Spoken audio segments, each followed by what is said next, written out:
Assalamualaikum warahmatullahi wabarakatuh. Di sini kami akan memaparkan materi mengenai perlindungan konsumen dan anti monopoli. Next, yang di mana anggota kelompoknya ada saya sendiri, Ayunisa Al-Husna, Fitri Ferayanti, Fatima Azahra, dan Nashwa Fauzia. Next. Nah, untuk pemaparan materi pertama akan dijelaskan oleh saya sendiri. Yang pertama ada perlindungan konsumen. Dalam kegiatan bisnis, terdapat hubungan yang saling membutuhkan antara pelaku usaha dan konsumen. Nah, kepentingan pelaku usaha adalah memperoleh laba atau profit dari transaksi dengan konsumen. Sedangkan kepentingan konsumen adalah memperoleh kepuasan melalui pemenuhan kebutuhan terhadap produk tertentu. Next, ada beberapa pengertian dalam materi perlindungan konsumen. Menurut Undang-Undang Nomor 8 Tahun 1999 tentang Perlindungan Konsumen, yang dimaksud dengan perlindungan konsumen adalah segala upaya yang menjamin adanya kepastian hukum untuk memberi perlindungan kepada konsumen. Adapun yang dimaksud dengan konsumen adalah setiap orang pemakai barang atau jasa yang tersedia dalam masyarakat, baik bagi kepentingan diri sendiri, keluarga, orang lain maupun makhluk hidup lain dan tidak untuk diperdagangkan menurut pasal 1 UU PK. Next.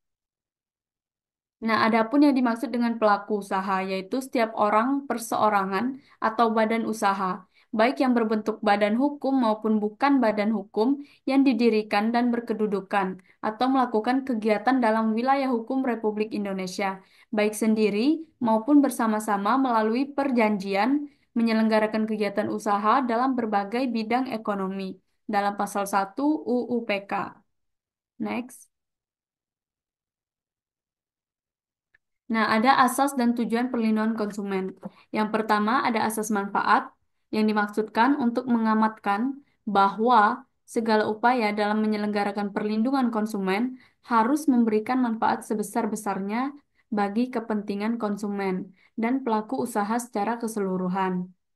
Yang kedua, ada asas keadilan yang dimaksudkan agar partisipasi seluruh rakyat bisa diwujudkan secara maksimal dan memberikan kesempatan kepada konsumen dan pelaku usaha untuk memperoleh haknya dan melaksanakan kewajibannya secara adil. Next. Selanjutnya ada asas keseimbangan, yaitu dimaksudkan untuk memberikan keseimbangan antara kepentingan konsumen, pelaku usaha, dan pemerintah dalam arti material dan spiritual. Dan berikutnya ada asas keamanan dan keselamatan konsumen, dimaksudkan untuk memberikan jaminan atas keamanan dan keselamatan kepada konsumen dalam penggunaan, pemakaian, dan pemanfaatan barang atau jasa yang konsumsi atau digunakan. Terakhir, ada asas kepastian hukum. Dimaksudkan agar baik pelaku usaha maupun konsumen menaati hukum dan memperoleh keadilan dalam penyelenggaraan perlindungan konsumen, serta menjamin kepastian hukum.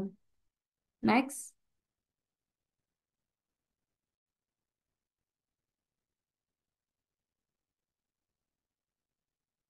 Selain asas, adapun tujuan dari perlindungan konsumen. Yang pertama, meningkatkan kesadaran, kemampuan, dan kemandirian konsumen untuk melindungi diri. Kedua, mengangkat harkat dan martabat konsumen dengan cara menghindarkan dari akses negatif pemakaian barang atau jasa. Selanjutnya, meningkatkan pemberdayaan konsumen dalam memilih, menentukan, dan menuntut hak-haknya sebagai konsumen. Selanjutnya, menetapkan sistem perlindungan konsumen yang mengandung unsur kepastian hukum dan keterbukaan informasi, serta akses untuk mendapatkan informasi. Selanjutnya, ada menumbuhkan kesadaran pelaku usaha mengenai pentingnya perlindungan konsumen sehingga tumbuh sikap yang jujur dan bertanggung jawab dalam berwirausaha. Dan yang terakhir, tujuan dari perlindungan konsumen yaitu meningkatkan kualitas barang atau jasa yang menjamin kelangsungan usaha produksi barang atau jasa tersebut, kesehatan, kenyamanan, keamanan, serta keselamatan konsumen. Next.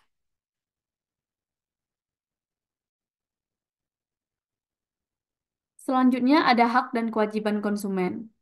Adapun hak konsumen, yang pertama, hak atas kenyamanan, hak untuk memilih barang atau jasa, hak atas informasi yang benar, hak untuk didengar pendapat dan keluhan atas barang atau jasa yang diterima, hak untuk mendapatkan advokasi barang atau jasa, hak mendapatkan pembinaan, hak dilayani secara benar dan jujur, hak mendapatkan kompensasi atau ganti rugi jika barang atau jasa yang diterima tidak sesuai dengan perjanjian.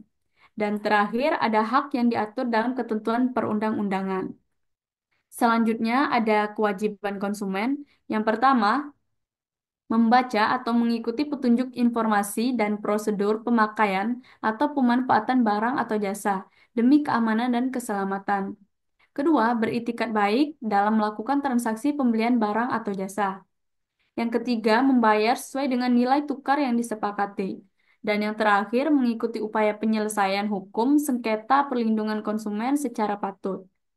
Next,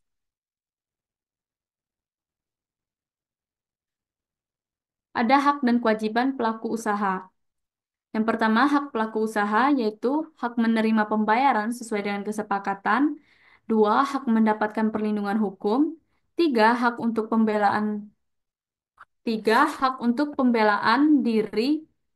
Yang keempat, ada hak rehabilitasi. Dan yang terakhir, hak yang diatur dalam undang-undang. Next, ada kewajiban pelaku usaha.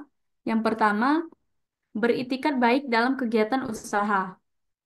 Yang kedua, memberikan informasi yang benar, jelas, dan jujur. Yang ketiga, memperlakukan atau melayani konsumen secara benar dan jujur, serta tidak diskriminatif. Yang keempat, menjamin mutu barang atau jasa yang diproduksi. Yang kelima, memberi kesempatan kepada konsumen untuk menguji atau mencoba barang atau jasa yang dibuat. Dan yang keenam, memberi kompensasi atau ganti rugi.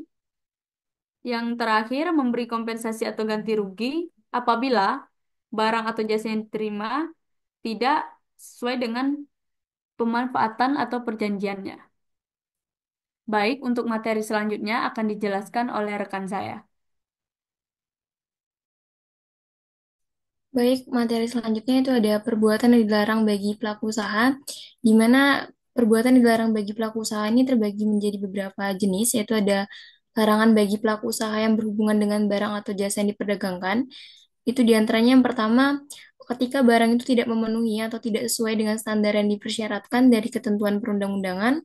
Lalu ketika barang itu tidak sesuai dengan berat bersih, isi bersih atau neto, dan jumlah dalam hitungan sebagaimana dinyatakan dalam label atau etiket barang tersebut, lalu tidak sesuai dengan ukuran, takaran, timbangan, dan jumlah dalam hitungan menurut ukuran yang sebenarnya, tidak sesuai dengan kondisi, jaminan, keistimewaan, atau kemanjuran sebagaimana dinyatakan dalam label, etiket, atau keterangan barang dan jasa tersebut. Selanjutnya itu tidak sesuai dengan mutu, tingkatan, komposisi, proses pengolahan, gaya, mode, atau penggunaan tertentu sebagaimana dinyatakan dalam label, etiket, atau keterangan barang dan atau jasa tersebut, tidak sesuai dengan janji yang dinyatakan dalam label, etiket, keterangan iklan, atau promosi barang dan atau jasa tersebut. Tidak mengikuti ketentuan berproduksi secara halal sebagaimana dinyatakan halal yang dicantumkan dalam label. Lalu yang kedua, larangan bagi pelaku usaha yang berhubungan dengan kegiatan menawarkan, mempromosikan, mengiklankan suatu barang atau jasa secara tidak benar atau seolah-olah. Jadi ini terjadi ketika barang tersebut telah memenuhi dan atau memiliki potongan harga, harga khusus, standar mutu tertentu, sejarah atau guna tertentu. Yang kedua, barang tersebut dalam keadaan baik. Lalu selanjutnya, barang dan atau jasa tersebut telah mendapatkan dan atau memiliki sponsor, persetujuan, perlengkapan, keuntungan tertentu, ciri-ciri kerja atau aksesoris tertentu. Barang dan atau jasa tersebut dibuat oleh perusahaan yang mempunyai sponsor, persetujuan atau afiliasi. Barang dan atau jasa tersebut tersedia. Barang tersebut tidak mengandung cacat tersembunyi. Barang tersebut merupakan kelengkapan dari barang tertentu. Barang tersebut berasal dari daerah tertentu, dan yang terakhir, secara langsung atau tidak langsung, merendahkan barang dan atau jasa lainnya.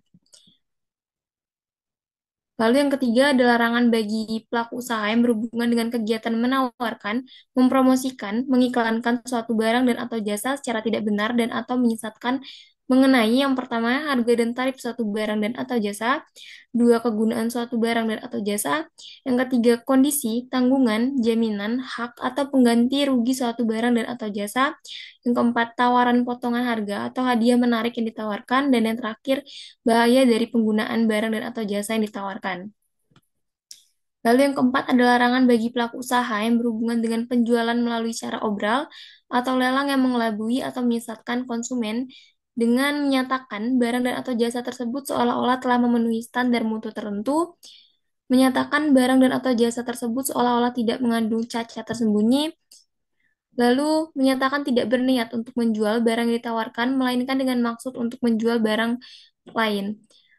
Lalu tidak menyediakan barang dalam jumlah tertentu dan atau jumlah yang cukup dengan maksud menjual barang lain, tidak menyediakan jasa dalam kapasitas kapasitas tertentu atau dalam jumlah cukup dengan maksud menjual jasa yang lain, dan terakhir menaikkan harga atau tarif barang dan atau jasa sebelum melakukan obral. Yang kelima ada larangan bagi pelaku usaha yang berhubungan dengan kegiatan menawarkan, mempromosikan atau mengiklankan dengan jumlah tertentu. Jadi larangan bagi pelaku usaha ini yang berhubungan dengan kegiatan menawarkan, mempromosikan atau mengiklankan suatu barang dan atau jasa dengan harga atau tarif khusus dalam waktu dan jumlah tertentu. Jika pelaku usaha tidak bermaksud untuk melaksanakannya sesuai dengan waktu dan jumlah yang ditawarkan atau dipromosikan atau diiklankan. Lalu yang keenam adalah larangan bagi pelaku usaha yang berhubungan dengan kegiatan menawarkan, mempromosikan, atau mengiklankan dengan janji, yang mana larangan bagi pelaku usaha yang berhubungan dengan kegiatan menawarkan, mempromosikan, atau mengiklankan suatu barang dan atau jasa dengan cara menjanjikan pemberian hadiah berupa barang dan atau jasa lain secara cuma-cuma dengan maksud tidak memberikannya atau memberikan tidak sebagaimana dijanjikan. Yang ketujuh, larangan bagi pelaku usaha yang berhubungan dengan kegiatan menawarkan dengan cara paksa, larangan bagi pelaku usaha yang berhubungan dengan kegiatan menawarkan barang dan atau jasa dengan cara pemaksaan atau cara yang menimbulkan gangguan baik fisik maupun psikis terhadap konsumen. Yang kedelapan, larangan bagi pelaku usaha yang berhubungan dengan kegiatan menawarkan barang secara pesanan. Ini terjadi ketika larangan bagi pelaku usaha yang berhubungan dengan kegiatan menawarkan barang dan atau jasa melalui pesanan karena tidak menepati pesanan dan atau kesepakatan waktu penyelesaian sesuai dengan yang dijanjikan atau tidak menepati janji atau suatu pelayanan dan atau prestasi. Yang kesembilan ada larangan bagi pelaku usaha yang berhubungan dengan usaha periklanan yang berupa mengelabui konsumen mengenai kualitas, kuantitas, bahan, kegunaan, dan harga barang dan atau jasa, serta kesepakatan waktu penerimaan barang dan atau jasa. Lalu mengelabui jaminan atau garansi terhadap barang dan atau jasa, memuat informasi yang keliru, salah, atau tidak tepat mengenai barang dan atau jasa, tidak memuat informasi mengenai resiko pemakaian barang dan atau jasa, mengeksploitasi kejadian dan atau seorang tanpa izin yang berwenang dan atau persetujuan yang bersangkutan, serta melanggar etika dan atau ketentuan peraturan perundang-undangan mengenai periklanan. Selanjutnya akan dilanjutkan rekan saya.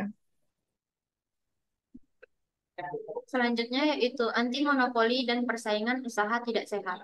Ada beberapa pengertian. Pasal 1 butir 1, monopoli adalah penguasaan atas produksi atau pemasaran barang atau jasa oleh satu pihak sehingga tidak ada pesaing. Selanjutnya, pasal 1 butir 2, praktik monopoli adalah tindakan pelaku usaha yang memusatkan kekuatan ekonomi untuk menguasai pasar dan merugikan masyarakat. Selanjutnya, pasal 1 butir 3, penguasaan pasar adalah kemampuan pelaku usaha untuk mengontrol harga atau menghalangi masuknya pesaing ke pasar. Next.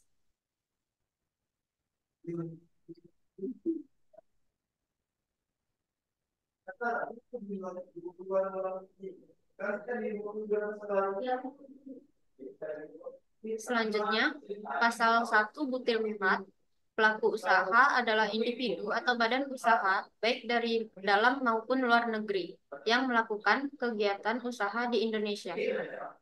Selanjutnya, pasal 1 butir 6, persaingan usaha tidak sehat adalah persaingan dengan cara tidak jujur atau melawan hukum, misalnya kartel atau predatory pricing.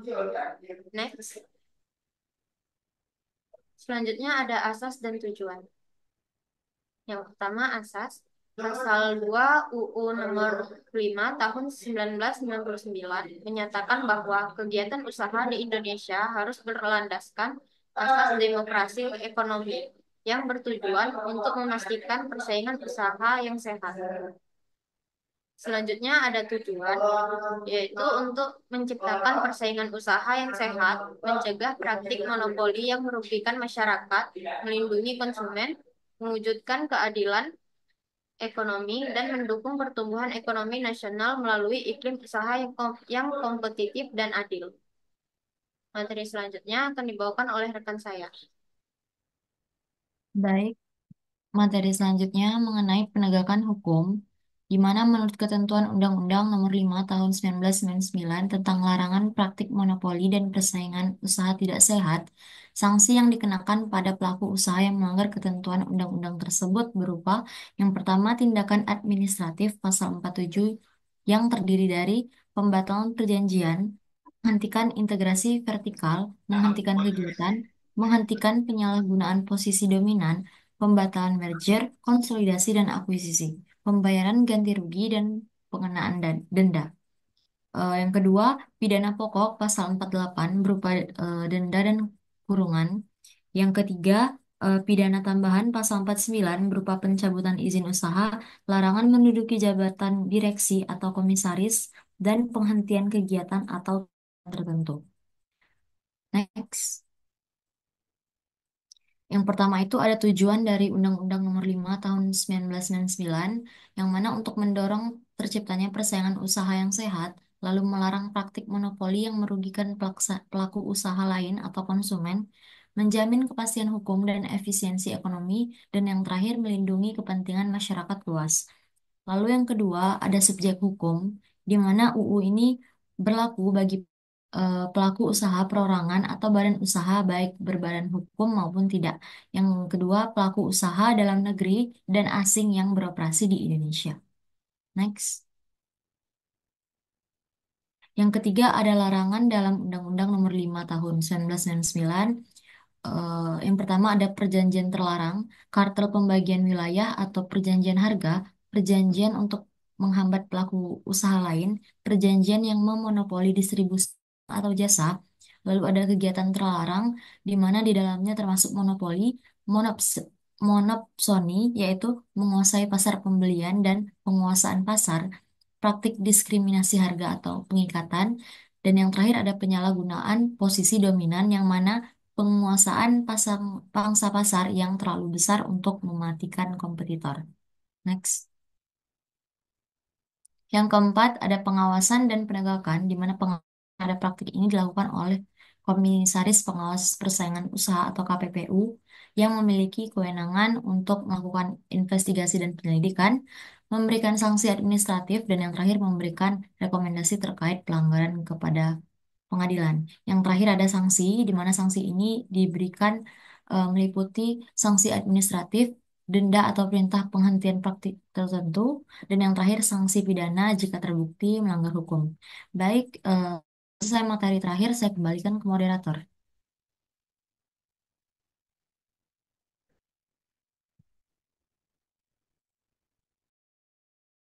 Baik, itulah sekian presentasi atau pemaparan materi dari kelompok kami. Kami akhiri. Wassalamualaikum warahmatullahi wabarakatuh. Bye.